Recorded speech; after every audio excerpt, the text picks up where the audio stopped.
dar o vosso contributo em nome da Associação Nacional de Municípios. Mais uma vez, o nosso muito obrigado. E fica assim concluída a audição à Associação Nacional de Municípios. Vamos já passar de seguida à audição do ex-presidente do Observatório Técnico Independente e vai estar connosco por videoconferência o professor Dr. Francisco de Castro Rego. Sr. Professor, boa tarde. Muito boa tarde, muito obrigado. Não sei se me estão a ouvir bem. Sim, estamos a ouvi-lo. Pronto, perfeito. Em perfeitas condições. Ótimo. Tem a palavra de cerca de 10 minutos para apresentar a esta comissão a sua opinião sobre esta matéria. Certo. Em primeiro lugar, muito obrigado também pela oportunidade.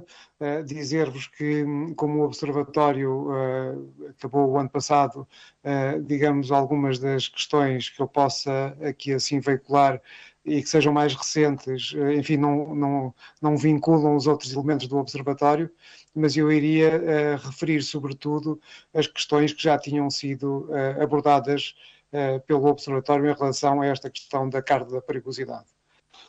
De facto, a carta da perigosidade é um instrumento técnico que deve ser feito como são feitas cartas de perigosidade sísmica ou outra que, enfim, que não tem, que não deve ser questionada do ponto de vista político.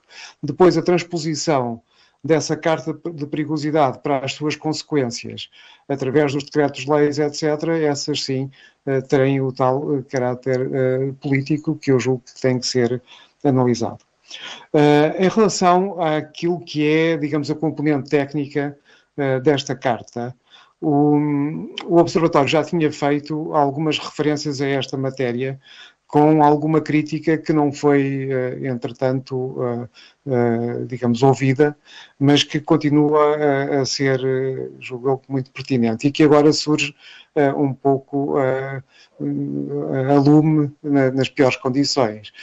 A primeira, a questão da escala, de facto, há aqui, assim, tentativa de perceber qual é a aplicabilidade, digamos, a escalas diferenciadas. E isso também me parece que é muito importante, não só, digamos, a sua consistência técnica, mas também a questão do processo. Mas ainda em relação à consistência técnica, há algumas questões que eu julgo que não ficaram bem resolvidas no documento e no projeto da Carta de Perigosidade. Isto é, quando se associa o histórico das ocorrências e dos incêndios com a suscetibilidade dos vários usos do solo, nós estamos a misturar dois tipos de informação e essa mistura pode dar um resultado que não seja o mais adequado. Isto é, muitas vezes, áreas do território que tiveram sujeitas a fogos frequentes, a incêndios frequentes, com certeza nos próximos anos terão menor risco, enquanto que outras com as mesmas condições que não tiveram incêndio nenhum têm um combustível acumulado e podem ter, pelo contrário, riscos mais, probabilidade de arder mais associada e uma intensidade do incêndio também mais forte. Portanto, há aqui assim algumas questões técnicas que eu julgo que não foram devidamente acauteladas no documento que esteve na origem desta carta de perigosidade e, portanto, eu julgo que deveriam ser revistas, como, aliás, o Observatório já tinha chamado a atenção. Depois, outra questão que tem a ver com a questão do processo. Quer dizer, a qualidade do produto final não é independente do processo que lhe dá origem. E aqui já ouvimos também indicações de que deveria ser feita de cima para baixo ou de baixo para cima. É importante que nós tenhamos uma carta que seja coerente a nível de todo o território nacional, pelo menos do continente. Eu julgo que isso é fundamental e que não deve ser,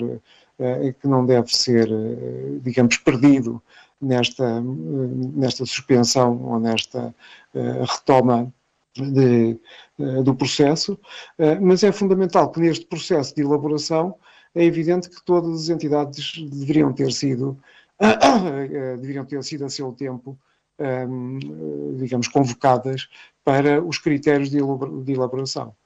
E aqui, claramente, isso não aconteceu, ficou claro nestas várias intervenções, e a questão que se põe é qual seria, digamos, a escala apropriada para esta reflexão. Falaram na ANAFRE, as freguesias, as câmaras municipais, de manhã as comunidades intermunicipais e as entidades nacionais. E eu julgo que aqui, assim, a diversidade de situações a nível nacional justifica que os critérios de planeamento sejam únicos. Não podem ser, o país é só um e, portanto, deve ter critérios únicos, mas a elaboração do planeamento deveria ser feita, julgo eu, e esta é a minha opinião, deveria ser feita à escala intermunicipal. Os planos regionais de ordenamento florestal foram feitos à escala intermunicipal. Há aqui, assim, digamos, uma tendência que me parece saudável de transferir, digamos, ferramentas de planeamento para essa escala, e essa escala parece-me ser a adequada, que poderá convocar, de facto, as várias entidades para essa solução, com critérios que sejam uniformes a nível nacional. Isso parece-me essencial. Agora, outra questão importante é não deitar o bebé com a água do banho, não é? Quer dizer, a carta de perigosidade é um instrumento essencial. O acabar com a carta de perigosidade não acaba com a perigosidade. É fundamental que isso seja reconhecido, que ela seja muito rapidamente substituída. Não é difícil, julgo eu, convocar as universidades e as várias entidades científicas para rapidamente proporem, digamos, uma nova arquitetura. Eu julgo, pelo que eu conheço, este processo iniciou-se com uma contratação em 2019 a uma empresa pelo ICNF com 150 mil euros para fazer este trabalho, e eu julgo que com muito menos tempo e com muito mais rapidez se conseguiriam afinar critérios que pudessem, digamos, ser utilizados à escala regional para depois serem, assim, transpostos para os planos diretores municipais e aí, assim, entrarem na lógica das ferramentas normais de gestão do território. Eu julgo que é esta, digamos, seriam estes os passos que na minha perspectiva deveriam ser dados para rapidamente se restabelecer um instrumento que é um instrumento essencial, que é fundamental, que não pode ser, digamos, agendado para as calendas, mas que tem que ser, pela sua importância, pela sua exigência, tem que ser bem feito, tem que ser consensualizado e tem que depois entrar nos instrumentos normais de gestão do território e, em particular, os PDMs, que são aqueles em que o cidadão se revê. Portanto, é a minha reflexão numa mistura de alguma reflexão pessoal com outras que já tinham sido feitas no âmbito do Observatório Técnico Independente quando falou sobre a Carta da Perigosidade. Muito obrigado, Sr. Professor. Tenho um pedido para os dois grupos parlamentares presentes. O Sr. Deputado João Dias tinha que se ausentar, pede se pode ser o primeiro. Alguma objeção? Muito bem. Muito bem. Muito bem. Sr. Deputado João Dias tem a palavra. Muito obrigado, Sr. Presidente. Sr. Presidente, Sr. Deputados, antes de mais, deixar aqui uma palavra de agradecimento aos Srs. Deputados por permitirem esta tolerância e ter aqui uma intervenção inicial. Os compromissos têm sido muitos e, desde logo, por pena minha, não tenho podido acompanhar todos os trabalhos no âmbito destas discussões que têm de ser feitas relativamente à Carta de Perigosidade. No entanto, o PCP, em boa hora, solicitou, junto do PSD, a inclusão de determinadas entidades e individualidades que permitissem ter aqui uma discussão mais ampla. Aliás, discussão essa que deveria ter sido permitida por parte, desde logo na gênese e na criação desta nova Carta de Perigosidade.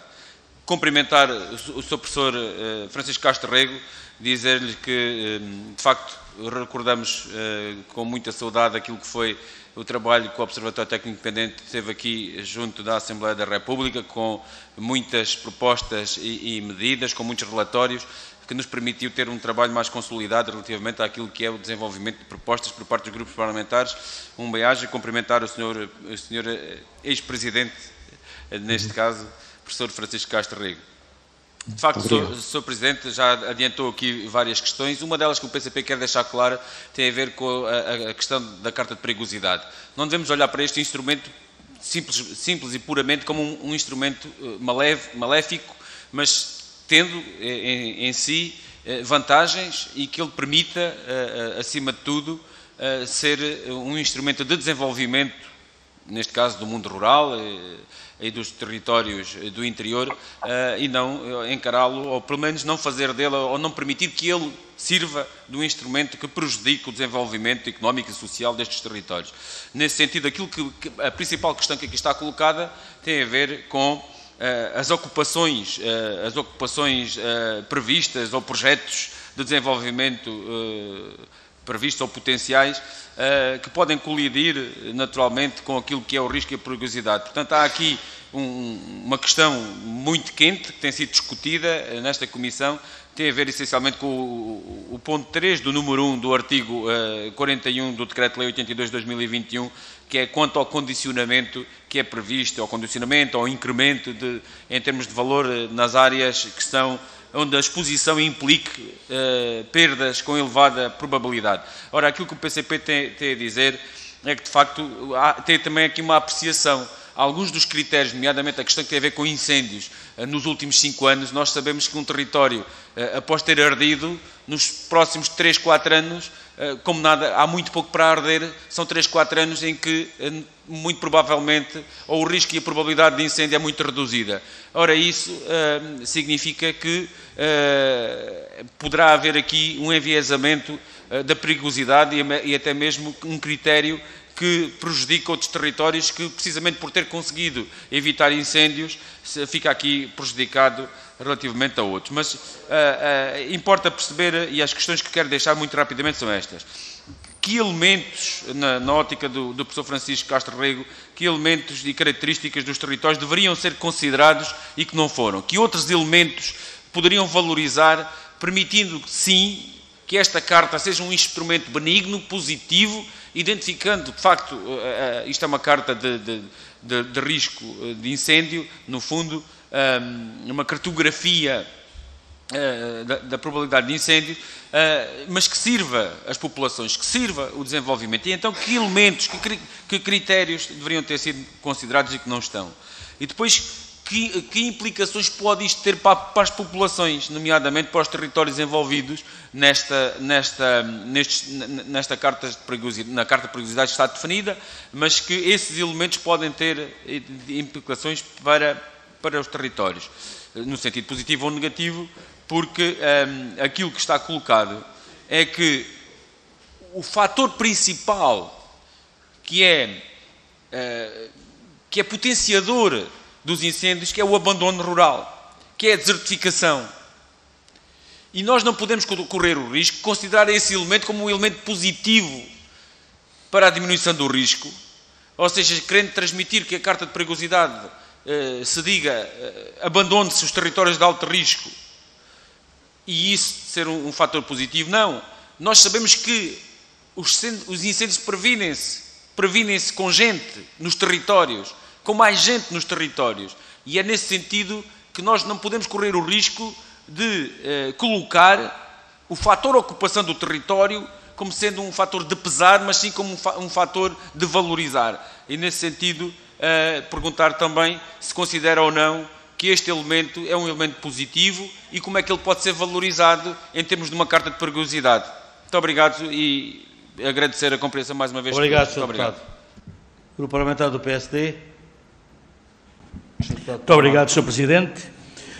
Os meus cumprimentos ao Sr. Professor Francisco Castro Rego e o meu reconhecimento, ou o reconhecimento por parte do Grupo Parlamentar do PSD, do extraordinário trabalho realizado pelo Observatório Técnico Independente, superiormente presidido pelo senhor, portanto, um trabalho que serviu e tem servido de orientação para muito daquilo que neste momento está a programar em termos de combate a fogos florestais e também em termos de reforma e de reforma da floresta, portanto, do novo olhar para a floresta. Eu queria dizer ao Sr. Professor que fico, de facto, muito satisfeito por ouvir a sua intervenção e, em primeiro lugar, porque vem ao encontro de muitas das questões que o Partido Social Democrata elencou e identificou para a apresentação do requerimento que, no fundo, levou a esta discussão, a esta audição e discussão acerca da Carta de Perigosidade.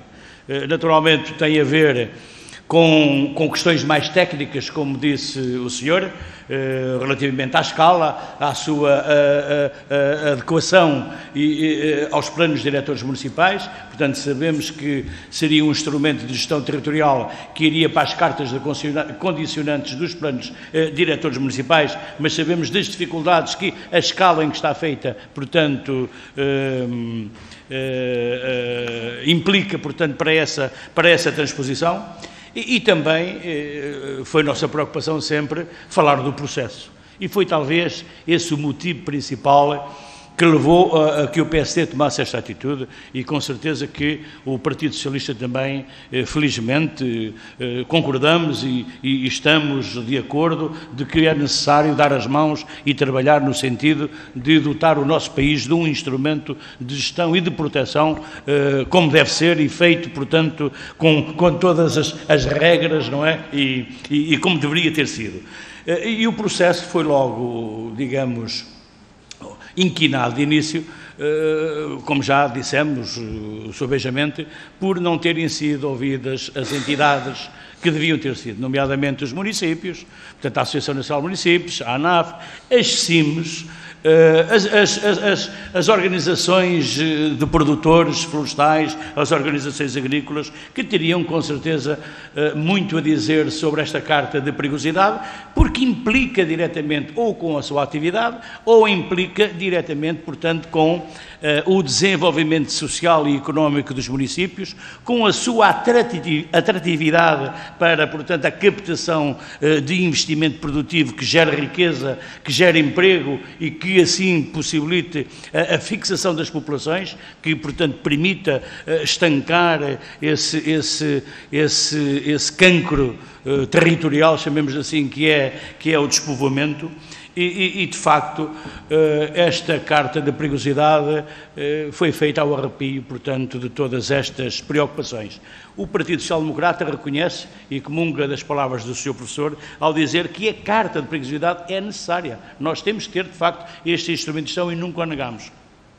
Agora, esta parece-nos que tem que ser rapidamente substituída e tem que ser, portanto, tem que se abrir imediatamente uma discussão suficientemente alargada para a criação de uma carta que sirva efetivamente Portugal, que sirva efetivamente, e quando eu digo que sirva efetivamente Portugal, sirva um país homogéneo, um país, portanto, que olha para o seu interior, olha para os territórios de baixa densidade com olhos, portanto, de ver os seus problemas e de ver as suas potencialidades e de colocar no terreno os mecanismos necessários ao seu desenvolvimento. O Sr. Deputado João Dias já não está aqui, mas ele parece-me que não viu bem o problema, quando ele diz que os territórios que não arderam estão em desvantagem relativamente àqueles que arderam, porque talvez não tenha visto bem a Carta de Perigosidade, porque, de facto, aqueles que arderam, nomeadamente os que arderam em 2017, não é? Paradoxalmente, são efetivamente aqueles que podem ser mais prejudicados com esta Carta. Eu repito, não sei se o Sr. Professor viu a audição à Associação Nacional de Municípios, mas repito que a zona norte do Distrito de Leiria, portanto, os territórios do chamado Fogo de Pedrógão, os concelhos, portanto, que foram percorridos por esses incêndios, têm mais de 80%, 85% a 90% do seu território classificado como territórios de alto risco. O que significa que pouco ou nada se pode fazer naqueles municípios, o que podemos dizer que significa que se tornam territórios e concelhos inviáveis. Portanto, não temos dúvida que... Senhor Deputado, peço desculpa por interromper. Sim. É sempre algo completamente inconveniente interromper o Senhor Deputado, só que o Senhor Professor caiu, salve seja, a ligação. Caiu, e, portanto, é uma pena que nos estejamos todos a ouvir. O cronómetro parou e, portanto, estamos a ver se restabelecemos a ligação. Agora lembrei-me daquela situação da Dona Rosa, não era? Que chegou a sua filha do Brasil.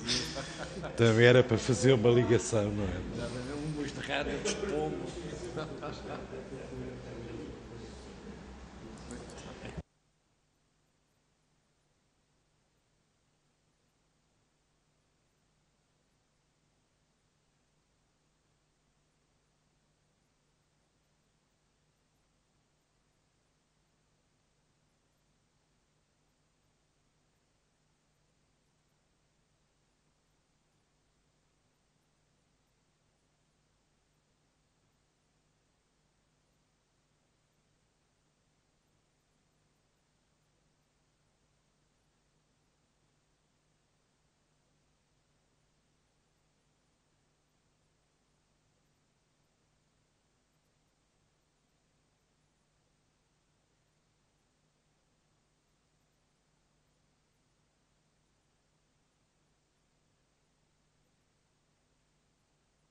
As tripas aos molhos e o joelho de porco.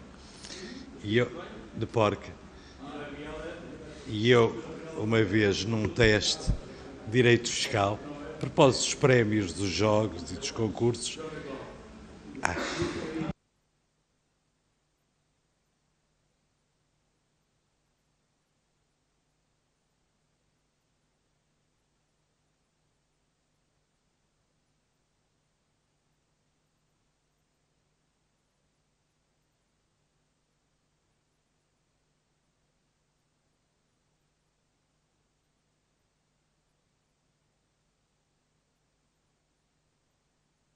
Senhores deputados,